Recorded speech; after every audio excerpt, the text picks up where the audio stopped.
कितना कमाल का मीठा बनाया है तुमने। मजे से खाया मीने आपा।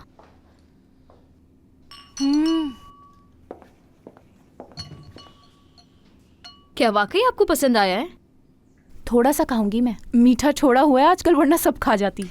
मजेदार। वैसे मीठा खा के तो मुझे मजा आ गया मीने। वैसे मेहमत, इस मीठे का क्रेडिट जाता है सबा को, ये उसने बनाया है। क्या वाकई सबा? अगर यही रफ्तार रही तो तुम अमीने से बहुत जल्दी आगे निकल जाओगी।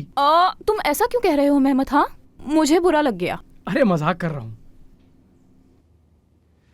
अच्छा, क्या चाय नहीं पिलाओगी मुझे? ठीक है, आप बैठे, मैं आपको अभी देती हूँ।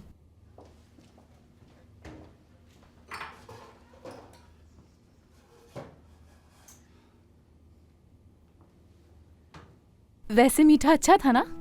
मुझसे नहीं पूछोगी तुम? मुझे नहीं पता।